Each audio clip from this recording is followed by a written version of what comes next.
रखता हूँ। वहाँ पर खंडार तहसील में आगे गाँव है छोटा सा सेमसी कला, चंबल बनास त्रिवेणी संगम पे। और मैंने प्राथमिक शिक्षा अपने गांव से ही की है और माध्यमिक तहसील स्तर से, और स्नातक और परास्नातक मैंने कोटा यूनिवर्सिटी से किया है, जी जी स्वयं पाठ्य विद्यार्थी के रूप में। जी। आप ये बताएं कि अभी जो लेटेस्ट है ज्ञानपीठ पुरस्कार वो किसको दिया गया है? हिंदी के अंदर जो अंतिम बार दिया गया था हिंदी साहित्य में, किसको दिया गया जी, था? ज्ञानपीठ, सॉरी सर, याद नहीं आ रहा। कोई बात नहीं। आप ये बताएं कि काव्य लक्षण क्या होते हैं? काव्य लक्षण जिन मतलब जिनसे सर परिभाषित नहीं हो। कोई बात नहीं हरिओम जी। आपने महाप्रबंध शब्द सुना है? महाप्रबंध, हाँ सर। हाँ, महाप्रबंध ऐसे अपने कई बार कहते हैं ना काव्य वगैरह। तो महाप्रबंध क्या है? महाप्रबंध को अगर परिभाषित करोगे आप, महाप्रबंध काव्य क्या कौन से होते हैं? सर प्रबंध काव्य सुना है मैंने, महाप्रबंध का नहीं सुना सर। आप के बारे में बता दीजिए। प्रबंध काव्य वो होते हैं जिनमें सर मतलब एक तरह से कथा की एक रूपता हो और निश्चित छंद में आबद्ध हो। जी जी। इसके भेद?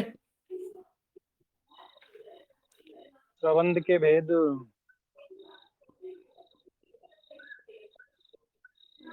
याद नहीं आ रहे सर। कोई बात नहीं हरिओम जी। आप आगे ये बताएं कि कहानी और उपन्यास, ये आपने पढ़े होंगे काफी।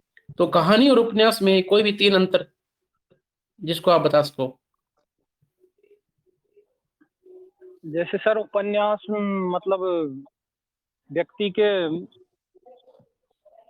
सामान्य जीवन की काल्पनिक कथा होती है, व्यवहारिक जीवन की। और उपन्यास में व्यक्ति के जन्म से लेकर मृत्यु तक का मतलब संपूर्ण वृत्तांत होता है। और कहानी एक विशेष जीवन के विशेष हिस्से से संबंधित होती है, उसमें जी जी पूरी जी कथा। जी। और और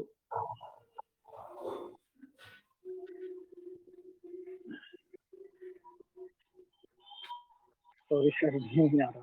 अच्छा, इसके अलावा आपको याद नहीं? कोई बात नहीं हरिओम जी। आप ये बताएं कि आपने कौन सी कहानी पढ़ी है अभी हाल ही में? कहानी सर यही पढ़ी है, कफन है। और उसने कहा था। और अभी तो सर कहानी पहले पढ़ी थी, अभी तो मैं उपन्यास पढ़ रहा हूँ। जी। उपन्यास कौन सा पढ़ रहे हैं आप अभी? अभी मैंने धर्मवीर भारती का 7वां घोड़ा पढ़ा था, सूरज का 7वां घोड़ा। और उससे पहले गुनाहों सूरज का का देवता पढ़ा सातवां था। घोड़ा। सूरज का सातवां घोड़ा का प्रकाशन वर्ष क्या है? सूरज का 7वां घोड़ा का प्रकाशन कोई बात नहीं। सूरज का जो सातवां घोड़ा उपन्यास है उसके जो मुख्य पात्र है उनके बारे में बताएं थोड़ा सा। का मुख्य पात्र सर मणिक मुल्ला है। और मणिक मुल्ले की कथा को स्वयं उपन्यासकार सुनाता है, धर्मवीर भारती जी। वो जो मणिक मुल्ला जी जो कहानी कहते हैं उनको सुनाता है। और उसमें लिली, 3 महिलाएं हैं, लिली और जमुना और एक महिला पात्र और है सर, याद नहीं। जी जी।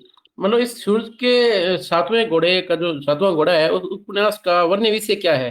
किस विषय के बारे में है ये? ये सर मतलब एक तरह से प्रेम पर ही आधारित है। जो मतलब वो मुल्ला है जो किसी से भी मतलब संपूर्ण रूप से किसी को वो मन में चाहता है लेकिन किसी को अपना नहीं पाता। तीनों चारों कहानियों में 4 कहानियाँ सुनाते हैं, तो उनमें यही प्रेम पे आधारित है। जी, जी। आपने त्यागपत्र उपन्यास पढ़ा है? जी सर, पता है। त्यागपत्र उपन्यास की जो कथा वस्तु है, उस कथा वस्तु को आप संक्षिप्त में बता सकते हैं? जी सर, त्याग में मतलब उसकी मतलब जो मृणाल होती है तो उसके जीवन के बारे में, मतलब उसकी घुटन, और एक तरह से उसका जो जो वो नहीं चाहती विवाह होना, उस जगह पे उसका विवाह हो जाता है। और फिर उसकी दयनीय स्थिति का वर्णन है पूरे उपन्यास में। और अंत में फिर उसकी एक तरह से नायिका की दयनीय अंत होता है, उसका उपन्यास का मार्मिक अंत होता है। जी, जी, बढ़िया। आप ये बताएं कि त्यागपत्र उपन्यास की जो विषय वस्तु है, उसको आप वर्तमान संदर्भ में कहाँ देखते हैं? क्या वो वर्तमान में प्रासंगिक है?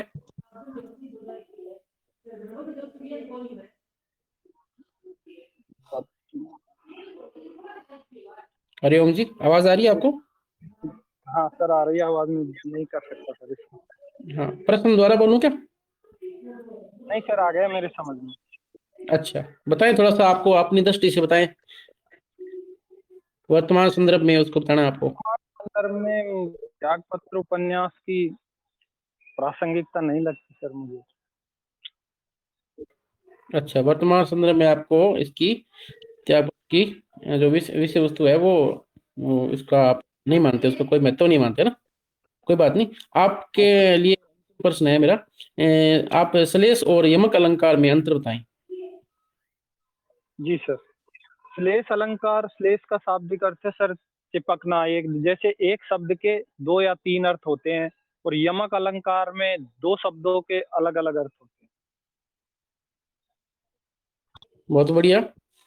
अब मैं साधन राम जी से निवेदन करता हूँ कि आगे की वो प्रश्न आपसे पूछे। जी सर, धन्यवाद सर। हरिओम जी, नमस्कार। नमस्कार सर। जी, आप सवाई माधोपुर राजस्थान से हैं? जी सर। सवाई माधोपुर के प्रसिद्ध राजा का नाम बताइए। सवाई माधोपुर का प्रसिद्ध राजा हमीर देव चौहान था सर, जिनका जी 1301 हाँ, में शाखा हुआ था, रणथंभौर। जी जी जी जी। तो सर, हिंदी साहित्य की किन किन रचनाओं में हमीर का में वृतांत मिलता है? जी सर, हमीर का वृत्तांत।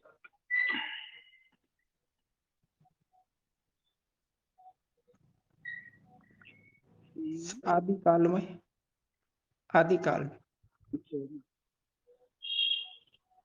सर राजाओं का हमीर वर्णन। सर नहीं, नहीं मिलता सर, मुझे तो याद नहीं। हमीर आशुर नाम की कोई रचना नहीं है? हमीर रासो है सर, लेकिन हाँ सर, ठीक तो हाँ, उनके कंफ्यूज हो बारे में गए। आप बताइए, वो रचना किसने लिखी थी?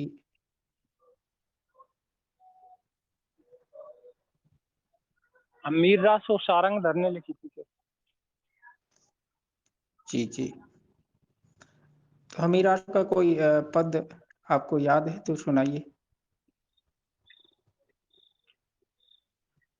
सर एक तो ये है तिरिया तेल हमीर, नहीं सर।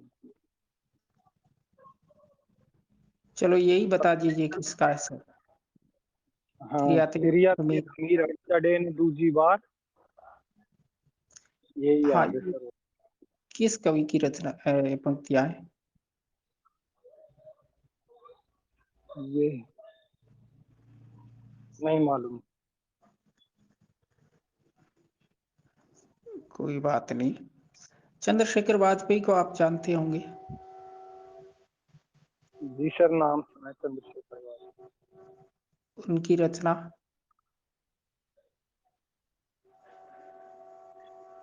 चंद्रशेखर वाजपेयी मीर घटे है सर। जी जी। ये किसके दरबारी थे चंद्रशेखर वाजपेयी? आपको तो सर मालूम है किसके। चलो कोई बात नहीं। तो आप आज हिंदी साहित्य में क्या पढ़ के आए सर?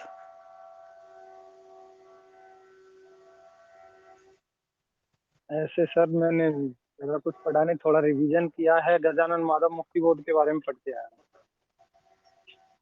जी सर। तो मुक्तिबोध को आप प्रयोगवादी मानेंगे या प्रगतिवादी साहित्यकार?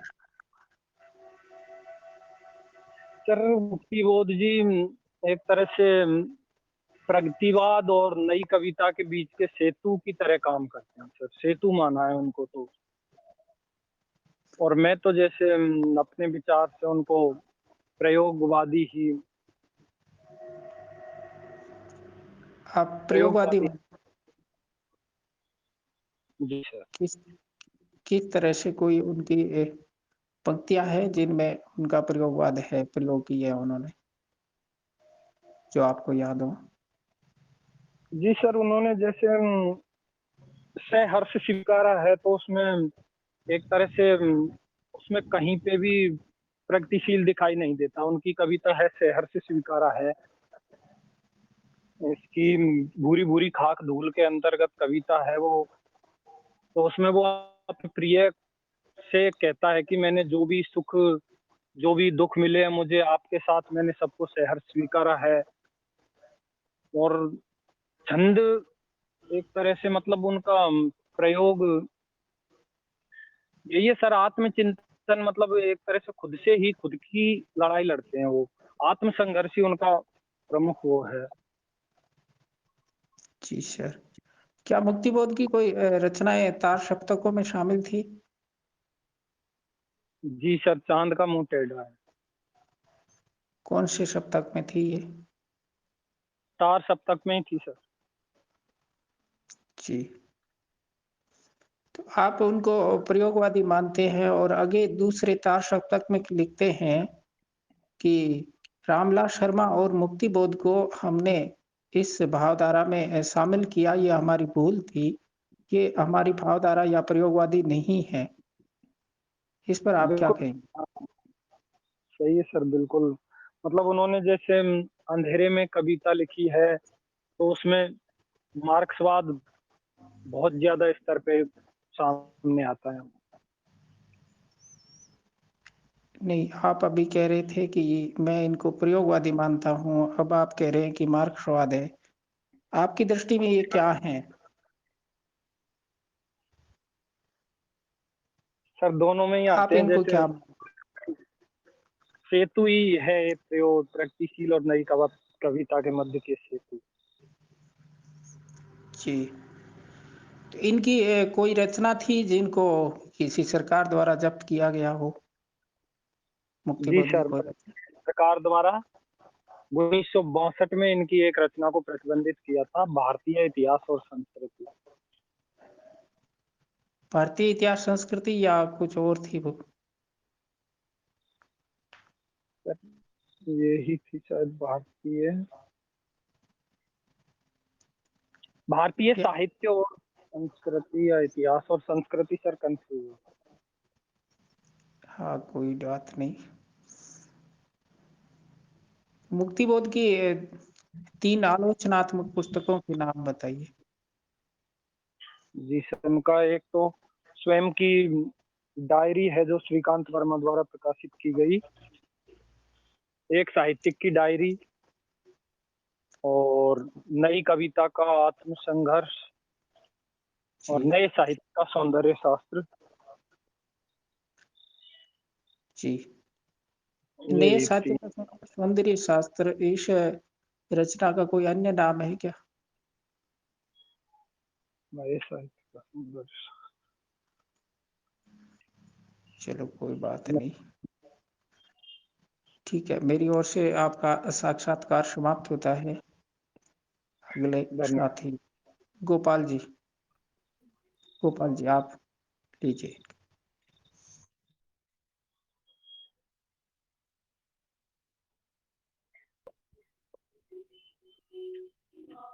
ठीक है हरिओम जी, आपका